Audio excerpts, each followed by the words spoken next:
जय हिंद दोस्तों। आज हम लोग बहुत दिनों के बाद अपने क्लास में मिल रहे हैं, ठीक है ना।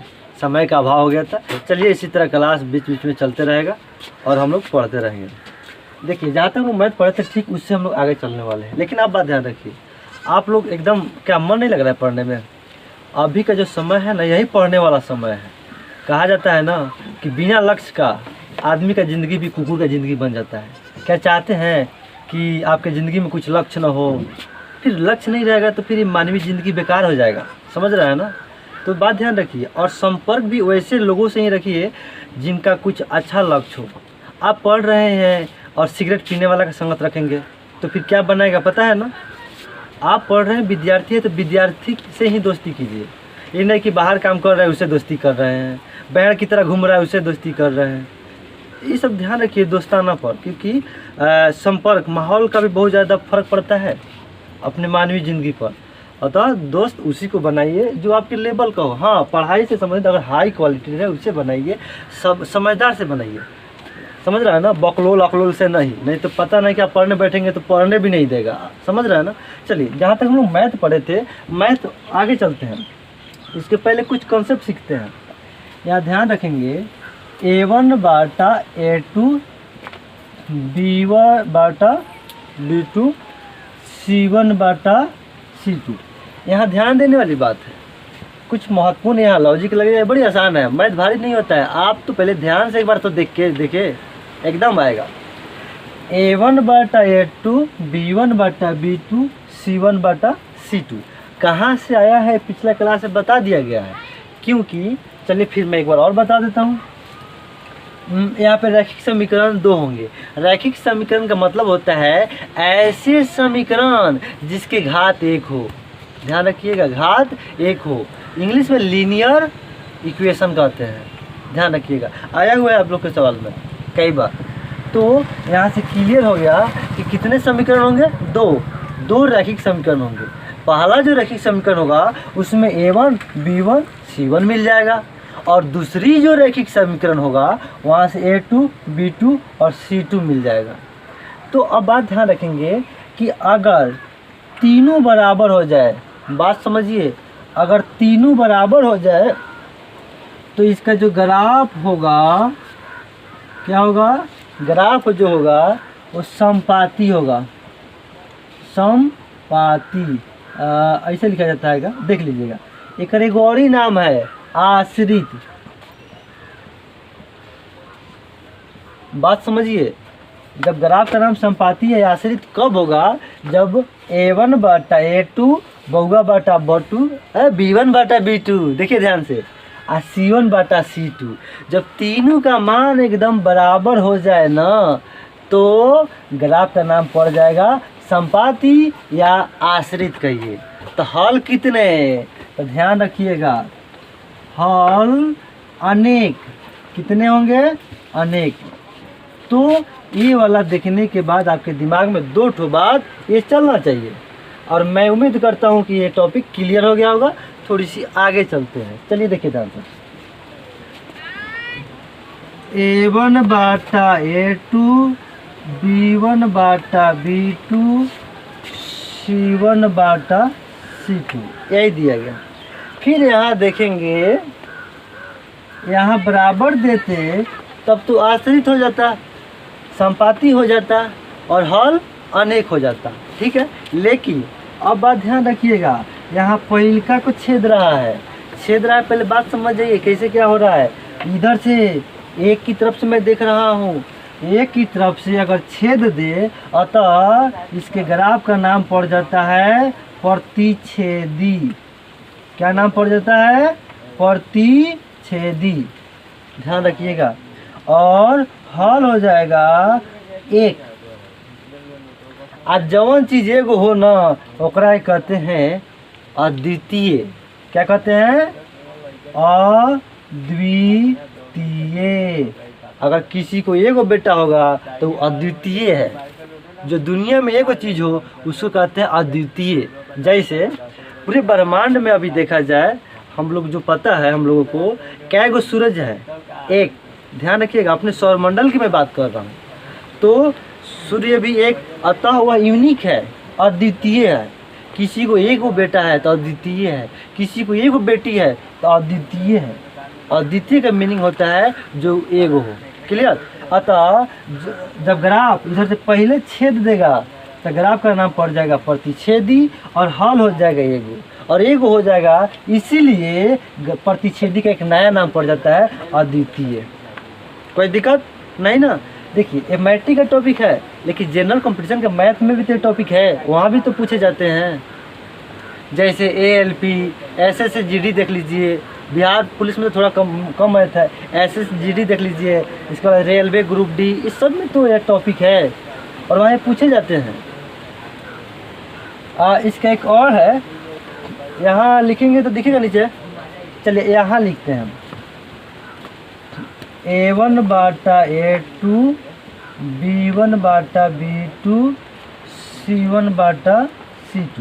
ध्यान रखिएगा ये तीसरी स्टेज है। पहला कॉन्सेप्ट है, ये दूसरा कॉन्सेप्ट है और यह तीसरा कॉन्सेप्ट है। देखिए तीसरा कॉन्सेप्ट क्या होता है, ध्यान से देखिए। यहाँ हम लोग पढ़ लिए पहला कॉन्सेप्ट की बराबर रहेगा तो ग्राफ का नाम पड़ जाएगा आश्रित या संपाती, और हल अनेक यानी अपरिमित रूप से अनेक हल होंगे। ठीक है। और एक बात ध्यान रखना है, अगर पहले का छेद दिया एक ही तरफ से तब प्रतिच्छेदी और हल एक, हल एक होता है इसीलिए प्रतिच्छेदी का एक नया नाम पड़ जाता है अद्वितीय। ठीक, क्लियर। अब देखिए, अब इसमें ठेकरा के छेद देना है, अगर ये छीद गया तो हल कौन ना होगा, विरोध कर रहा है। क्या कर रहा है, विरोध कर रहा है। और ध्यान रखिएगा लाइफ में विरोध करने वाला का आंसर शून्य होता है। आसपास पड़ोसी जो लड़ते झगड़ते रहता है उसका वैल्यू भी शून्य होता है।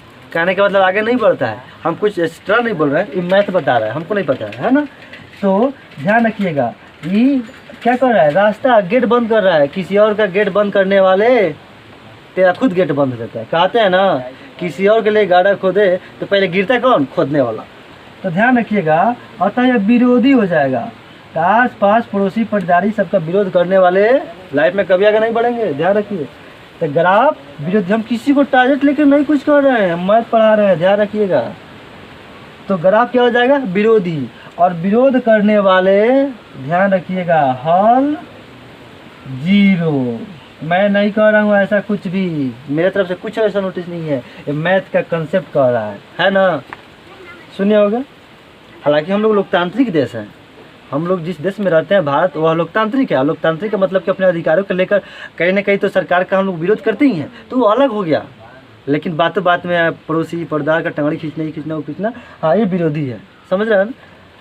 तो हाल शून्य हो गया होगा। ये तीनों कंसेप्ट समझ में आ गया कि दिक्कत है नहीं ना, दिक्कत है। अब हम लोग सवाल पे चलते हैं, प्रश्न पे चलते हैं। तब तक इसको मैं इरेजर कर दूँ, है ना। 3.2 अभी मैंने कंसेप्ट दिया, क्लियर कर लेंगे। देखिए क्लास के साथ क्या बनाइए, कॉपी नोटबुक बनाइए और मस्ती से पढ़िए। देखिए पढ़ाई है, टेंशन की चीज़ नहीं है, मस्ती की चीज़ है ना। पार्टी मनाता है मस्ती से, तो पढ़ाई को भी मस्ती मानिए, तब ज़िंदगी में आगे बढ़िएगा। नहीं तो जब पढ़ाई को टेंशन मानिएगा तो ज़िंदगी खुद का टेंशन बन जाएगा। समझ रहा है ना। और ज़िंदगी टेंशन नहीं है, मस्ती है। समझ रहा है ना। देखिए टेंशन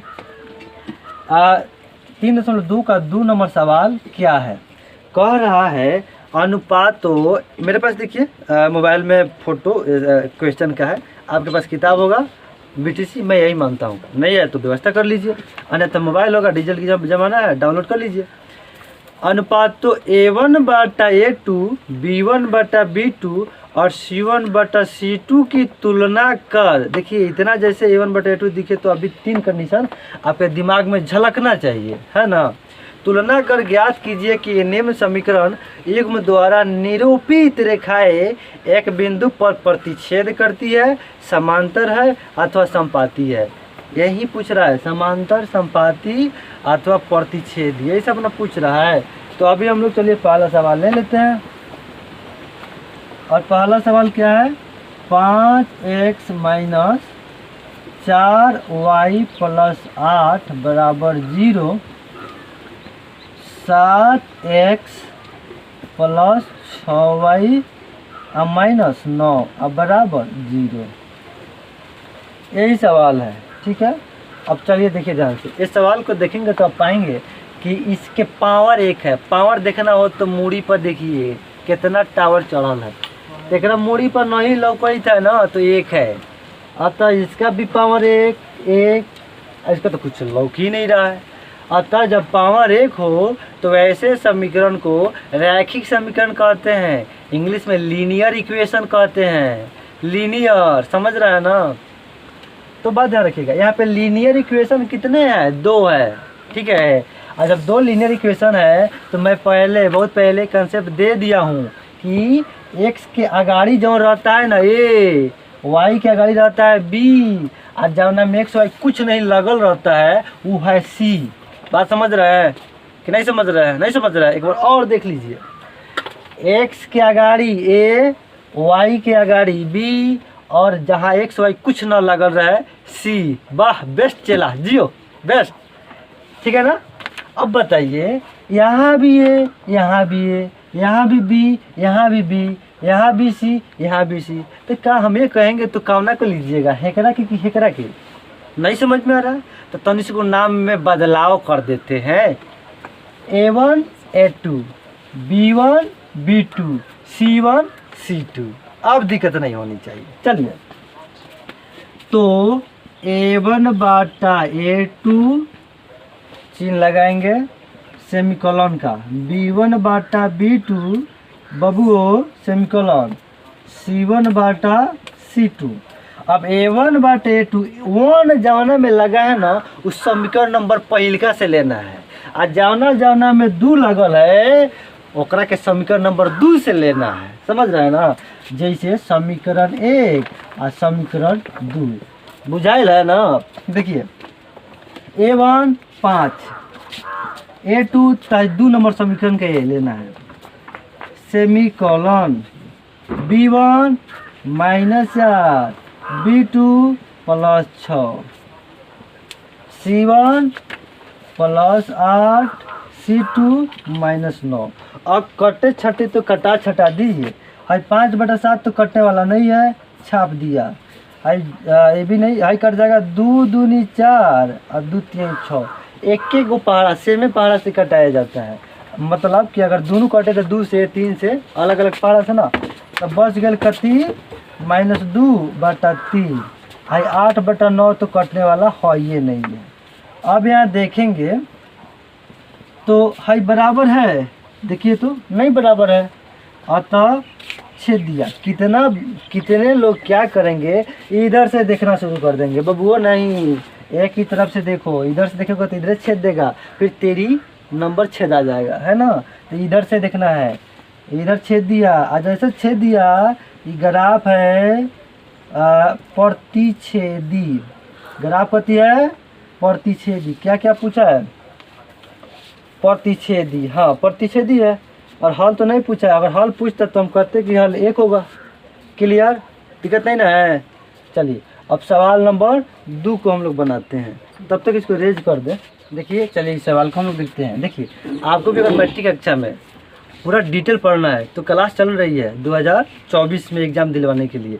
आज ये मिली, अभी भी ज़्यादा कोई व्यर्थ नहीं किया है, अभी भी 6 महीना है। यही 6 महीना पढ़ने का टाइम है, ये नहीं कि 6 महीना छूट गया, वो कुछ कोई नहीं पढ़ता है, ये 6 महीना पढ़ता है। समझ रहा है ना। और मिलने के पता तो मिल ही जाएगा।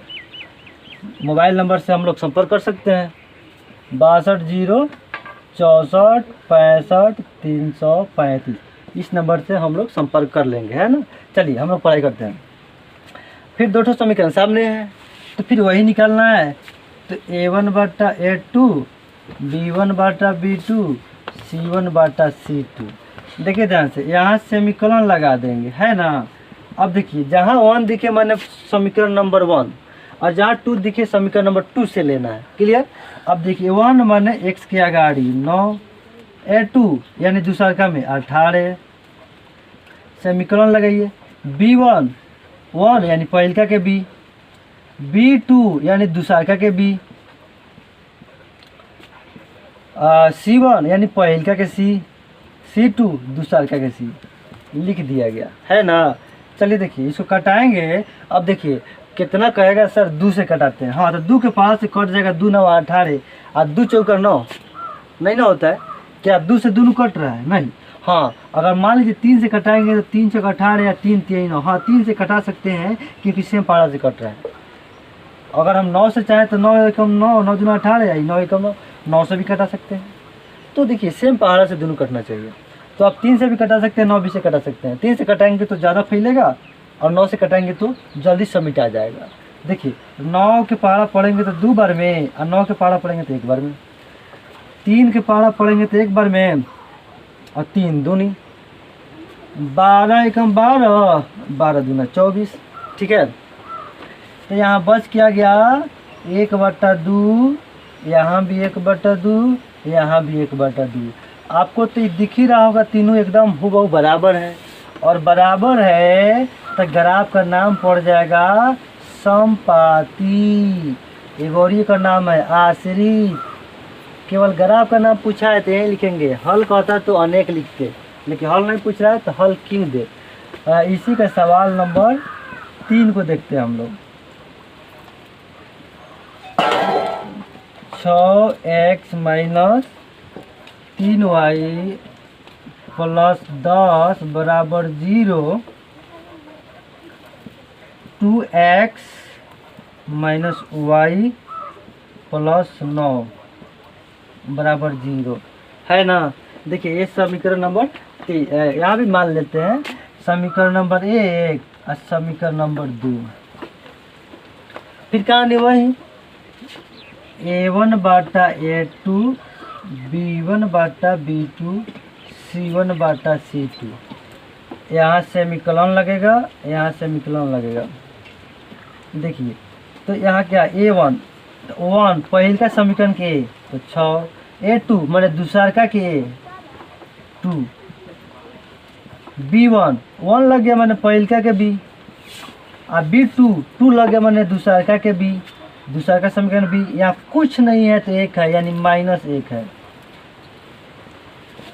c1 10, c2 9। कटने वाला हो तो कटा दीजिए, तो 2 एकम 2 और 2 3 6। नहीं कटने वाला है 3/1, 3/1, 10/9। आप देख ही रहे हो कि भाई बराबर दिख रहा है। तो जब भाई बराबर दिख रहा है तो भाई बराबर नहीं दिख रहा है। और इधर से पहल का छेद था तो प्रतिच्छेदी, दूसरा को छेदा है यानी ग्राफ हो जाएगा विरोधी। क्या हो जाएगा? विरोधी। और विरोधी जिसका हल 0 होता है। ये जो सवाल था 2 का सारे पर्सन हमने करा दिया। ठीक है, फिर इसी तरह हम लोग आगे पढ़ते चलेंगे।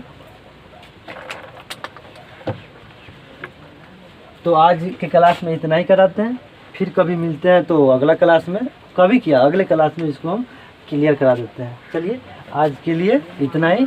जय हिंद।